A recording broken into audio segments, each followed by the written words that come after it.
Bir varmış, bir yokmuş. Bir zamanlar dağların arasına saklanmış, sabahları ince sisle örtülen, akşamları pencerelerinden bal rengi ışıklar sızan küçük bir kasaba varmış. Taş döşeli dar sokakları, sarmaşıklarla örtülü evleri, ortasında eski bir saat kulesi bulunan sessiz bir meydanı varmış. İnsanlar birbirini tanır, aynı fırından ekmek alır, aynı çeşmenin başında selamlaşırlarmış. Dışarıdan bakılınca her şey olması gerektiği gibi görünürmüş. Fakat bazı kasabaların usul usul biriken görünmez dertleri olurmuş. İnsanlar bunu fark etmese de gökyüzü fark edermiş. Kasabanın en tuhaf yanı ise kuşlarıymış. Her sabah çatılardan yükselen cıvıltılarla uyanan kasaba halkı bir gün alıştıkları o sesi duymamış. Çünkü o sabah kuşlar uçmuyormuş. Çatılarda, elektrik tellerinde, çitlerin üzerinde, ağaç dallarında, çeşme başında, dükkan tabelalarında sıra sıra durmuşlar. Ama ne ötüyorlar ne de birden bir yere gidiyorlarmış. Sadece insanlara bakıyorlarmış. Öyle ürkek bir bakış değilmiş bu. Uzun, dikkatli, sabırlı bir bakışmış. Sanki bir şey anlamaya çalışıyorlar gibi. Sanki insanların yüzüne değil, içlerine bakıyorlarmış. Bu tuhaflığı ilk fark edenlerden biri ninesiyle birlikte yaşayan Elif olmuş. Elif, her sabah pencereye koşup gökyüzünün ne renkte başladığına bakan, gördüğü şeylerin yalnızca dışını değil, içini de merak eden sessiz bir çocukmuş.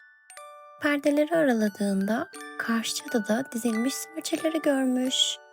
Sonra bahçedeki erik ağacında bekleyen güvercinleri, sokak lambasında sıralanmış kırlangıçları fark etmiş. Hepsi aynı şekilde susuyor, aynı şekilde ona bakıyormuş. Arkasından ninesi seslenmiş. Elif, ne o öyle donup kaldın? Elif gözünü pencereden ayırmadan cevap vermiş. Nine, kuşlar bana bakıyor. Ninesi önce gülümsemiş ama pencereye gelip dışarı bakınca onun yüzündeki hafif şaşkınlık bir anda ciddiyete dönüşmüş. Çünkü gerçekten de kuşlar yalnızca orada durmuyor, insanları izliyormuş. O sabah kasabanın her yerinde aynı şaşkınlık yaşanmış. Fırıncı Nihat kepengi kaldırırken tellerdeki kuşları görmüş. Berber Cemal dükkanın camını silerken tabelasının üstünde duran iki karganın onu gözünü kırpmadan izlediğini fark etmiş. Öğlene kadar herkes aynı şeyi konuşur olmuş. Kuşlara ne oldu? Kasaba meydanında insanlar toplanmış. Kimi bunun hava değişimi olduğunu söylemiş, kimi uğursuzluk sanmış, kimi de birazdan geçer diye beklemiş. Ama kuşlar ne uçmuş ne dağılmış.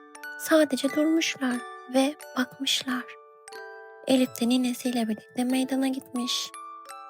Kalabalığın içinden başını kaldırıp saat kulesine baktığında orada diğerlerinden farklı bir kuş görmüş.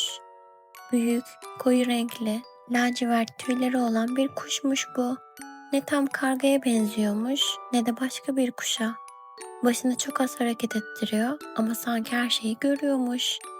Elif'in içi o kuşa bakınca anlaşılmaz bir şekilde ürpermiş. Ninesi onun baktığı yönü izleyip sessizce söylemiş. Ben ömrümde burada böyle bir kuş görmedim.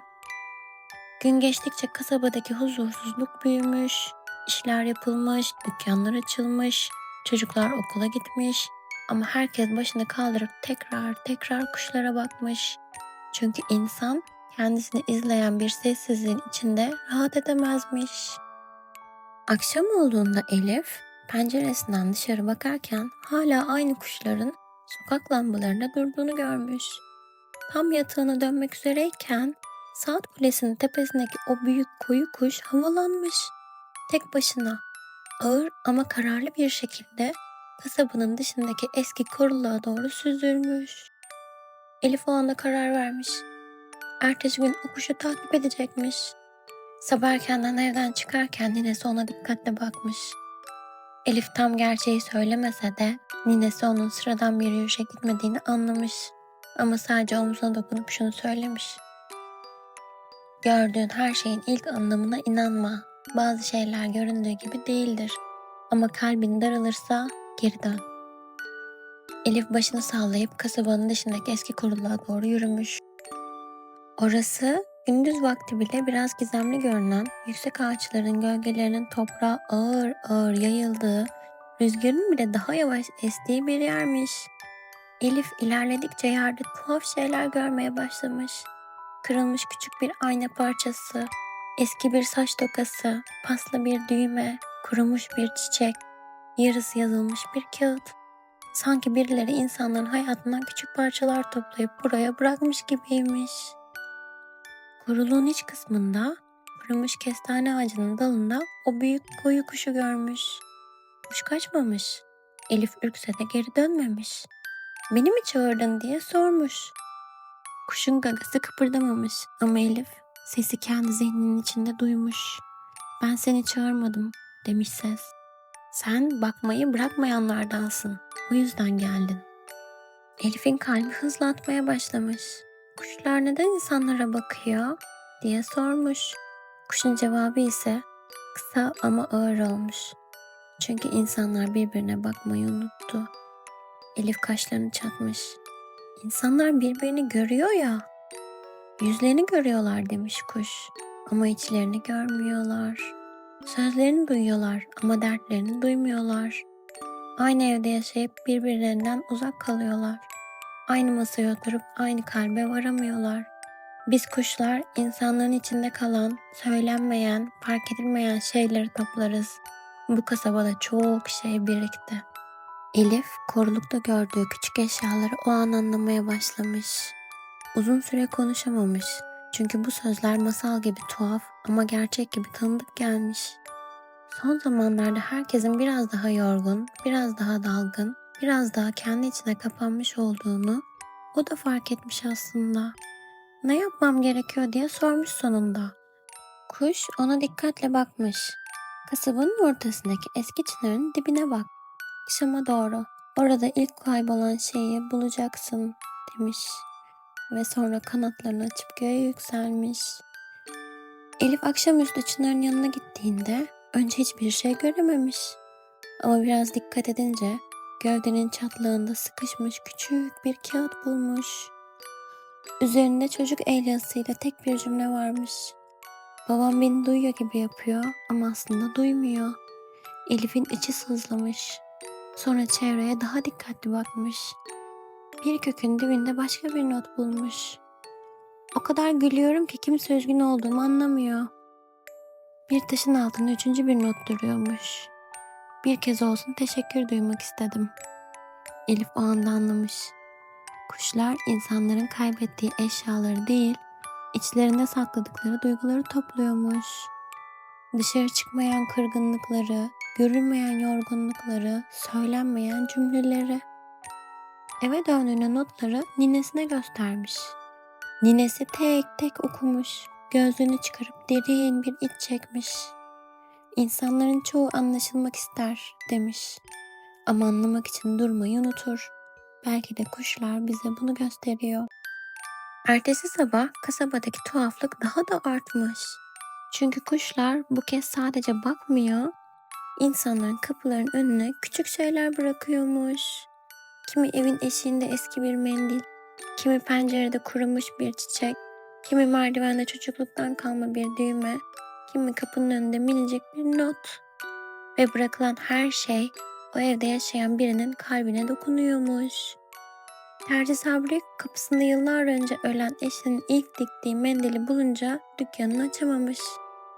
Fırıncı Nihat tezgahında oğlunun küçüklüğünden kalma unlu el izi bulunan kağıdı görünce uzun süre öylece kalmış.